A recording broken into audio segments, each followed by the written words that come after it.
She allegedly faked multiple pregnancies, forged ultrasound images, and lied under oath for years just to keep men tied to her. How far would someone go to avoid being left alone? We have some new information about this case. This is Laura Owens, the Arizona woman accused of turning fabricated pregnancies into a sustained campaign of deception, targeting at least 2 men, including former Bachelor contestant Clayton Eckert. What started as a private paternity dispute exploded into felony charges after courts found evidence of deliberate forgery and perjury. She now faces 14 felony counts, and the trial is scheduled for July 29, 2026, and a plea offer that expires on April 24th of 2026. This case has drawn national attention. I'm sure you've noticed it, because of the sheer persistence and creativity of the alleged lies, raising hard questions about what drives someone to maintain such elaborate falsehood over years. As a licensed professional counselor since 2007, I'm still seeing clients full-time every single day, Monday through Friday, and it's my everyday clinical work that shapes how I look at these cases on the clinical file. Although this analysis is based purely on my speculations, it's drawn from publicly available facts and established psychological patterns. It's not a formal diagnosis of anyone involved. It's no judgment, no sensationalism, just an attempt to trace the mental health threads and behavioral signals that sometimes go unnoticed until the consequences become public. And this one has become very public for a very long time. Another case, another clinical file. Whoa! The most current development is the formal plea offer extended by the Maricopa County Attorney's Office in late February 2026. It covers all 14 felony accounts and remains available until April 24th, 2026, with a status hearing scheduled for April 9th to check on the progress. Acceptance would avoid the July trial date entirely. This follows the November 2025 grand jury indictments that added charges related to a second victim in Scottsdale. The criminal case built directly from civil paternity proceedings in 2023 and 2024, where judges repeatedly identified forged documents, inconsistent medical claims, and testimony that did not hold up under scrutiny. Those findings led to criminal referral, grand jury action, and a current pretrial phase. That's where we're at right now. What stands out the most is the extraordinary effort invested in maintaining the deceptions over years, which include altering ultrasound images, scripting and filming pregnancy announcement videos, submitting fabricated lab results, and committing perjury in court demand not only creativity, but also consistent memory management and emotional compartmentalization over an extended period. I don't know how she remembered all the stories and kept them straight. This sustained fabrication aligns closely with pathological lying. Pathological lying involves chronic, detailed falsehoods that go far beyond occasional dishonesty. The lies serve to reshape reality for manipulative, self-protective, or attention-seeking purposes. She achieved that here, didn't she? Even when the risk clearly outweighed any immediate benefit to her. The underlying drive seems tied to a profound terror of abandonment. Brief romantic connections ended or stalled, and instead of tolerating a natural conclusion, the alleged response was to introduce pregnancy claims that would create an inescapable obligation. This points strongly to anxious, preoccupied attachment taken to an extreme. Individuals with this attachment style live with constant worry about rejection and often resort to intense, sometimes coercive strategies to lock in closeness, like false pregnancy claims. In this scenario, a fabricated pregnancy becomes the most powerful anchor imaginable. It imposes a lifelong role on the other person, theoretically eliminating the possibility of being discarded. The painful irony here is that the tactic guarantees the very rejection it fears, only on a much larger and more public scale. That same abandonment anxiety can fuel rapid shifts between idolization and devaluation. At first, the targets were pursued with high intensity and promises of shared future complete with family. Rejection triggered not reflection, but escalation into more elaborate proof of pregnancy. This all-or-nothing relational style makes it difficult to maintain nuanced views of others or to accept that relationships can end without total catastrophe. The pattern suggests a fragile self-worth that relies heavily on external validation through romantic entanglement. The sophistication of the forgeries also invites consideration of the fictitious behavior dynamics here. Although a fictitious disorder classically involves feigning personal illness or caretaking attention, parallel mechanisms appear when medical falsehoods are imposed on others to provoke protective or nurturing responses from partners. Here, the fake pregnancy evidence seems designed to elicit provider instincts, sympathy, or guilt-ridden commitment. The temporary psychological reward is feeling essential and irreplaceable, which may briefly quiet deeper sensations of emptiness or unworthiness. If seeing how deep abandonment fears can push someone toward increasingly self-sabotaging choices gave you pause, consider hitting the subscribe button. It costs nothing, takes 2 seconds, and lets us keep unpacking these cases and patterns together. I would much rather do that than spend my free time wondering why my inbox still looks like it's judging me. That was stupid. The impact on the victims cannot be overstated.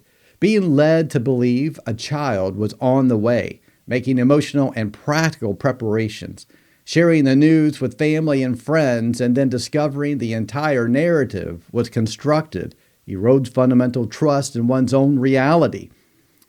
Survivors of prolonged relational deception frequently report ongoing anxiety, difficulty trusting new partners, hypervigilance about red flags, and periods of self-blame that echo elements of complex trauma.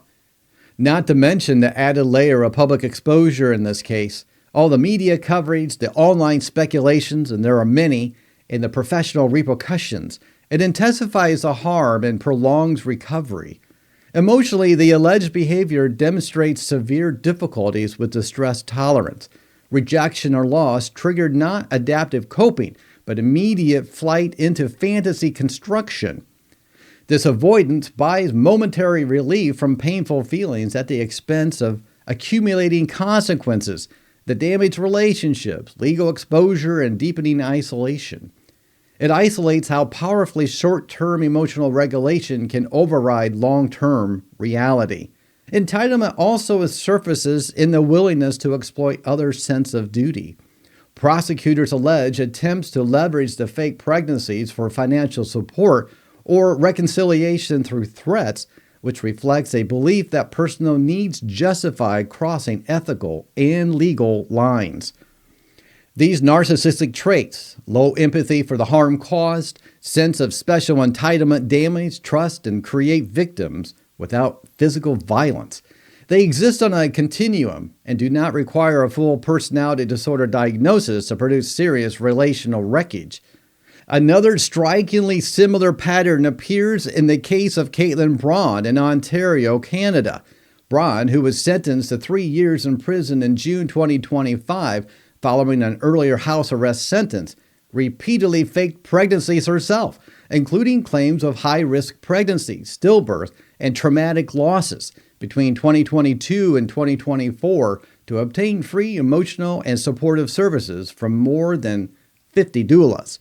She used fabricated details, false names, and elaborate stories of complications or assaults to solicit hands-on care, messages, and ongoing support, even while on house arrest for prior related offenses. Wow! The behavior involved intense repeated deception to elicit caretaking from strangers and birth support role, leading to profound psychological harm for the doulas, who invested time, energy, and empathy only to discover the pregnancies were entirely invented. Sound familiar? Braun pleaded guilty to multiple charges, including fraud, false pretenses, harassment, and indecent acts across both sets of crimes. This case mirrors the fictitious element seen in Owens' allegations. where fabricated medical pregnancy scenarios serve to draw others into a nurturing or obligated position, often driven by underlying needs for attention, validation, or control amid apparent attachment insecurities. Similar to cases of repeated false pregnancy fabrications in romantic or supportive context often trace back to early experiences of unreliable attachment or loss, where fabricating dependency became a survival strategy for securing care. Although no confirmed childhood details are public in either Owens or Braun's situations, the adult repetition fits the broader template. When authentic connection feels too risky or unattainable, manufactured crises step in to force it. The distinguishing factor in Owens' instance is the romantic relational extortion angle with forged legal and medical evidence, while Braun's targeted non-romantic support providers.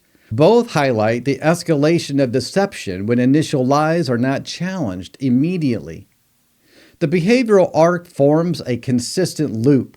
Initial involvement, pregnancy assertion upon strain, fabricated evidence when challenged, and escalation when confronted. All of this external intervention when lies collapse. Every step circles back to the same core objective: avoiding abandonment, revealing a rigid, maladaptive strategy that grows more desperate as it fails. The full realization lands when the pattern is seen not as scattered chaos, but as a tightly repeated defense against being left alone.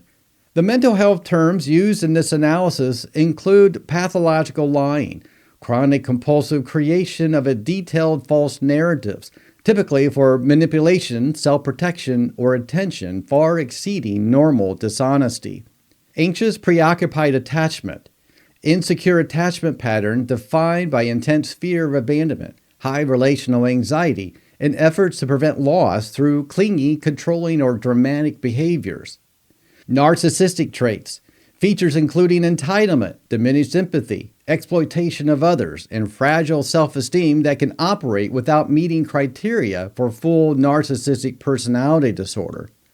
Fictitious behavior, it's an intentional production or feigning of symptoms or conditions in self or others to assume a caretaking or sympathy-eliciting role for psychological gain. Gaslighting, manipulative tactics that symptomatically cause another person to question their own memory, perception, or sanity through denial, contradiction, or distortion of shared reality. Relational trauma, psychological wounding from betrayal or sustained deceit in intimate relationships, commonly resulting in trust erosion, attachment insecurity, and chronic anxiety. I did a video on Laura Owens months ago, and you may have watched it, you may have seen it. And one of the things that I've noticed in the comments repeatedly over and over and over again, there's so many different ideas, so many different maybe conspiracies about this case. And the people who are defending the victims, and they are victims, I didn't spend a whole lot of time on that in this video because I really wanted to bring out more of the newer updates about Laura Owens' case and to highlight her mental health indicators throughout this whole ordeal. It's ongoing, and I'm sure you probably have seen it in the news yourself. And I'm really curious about what you think about the Laura Owens case and the newest updates. Have you been following this? Are you keeping track of it? Let me know. Were there any elements in this video that stood out to you about her relational or psychological dynamics? Let me know in the comments. And that closes this clinical file. Until next time, keep looking a little deeper, stay curious, stay safe. And I'll be over here wondering if my next therapy note is secretly judging me. Oh man.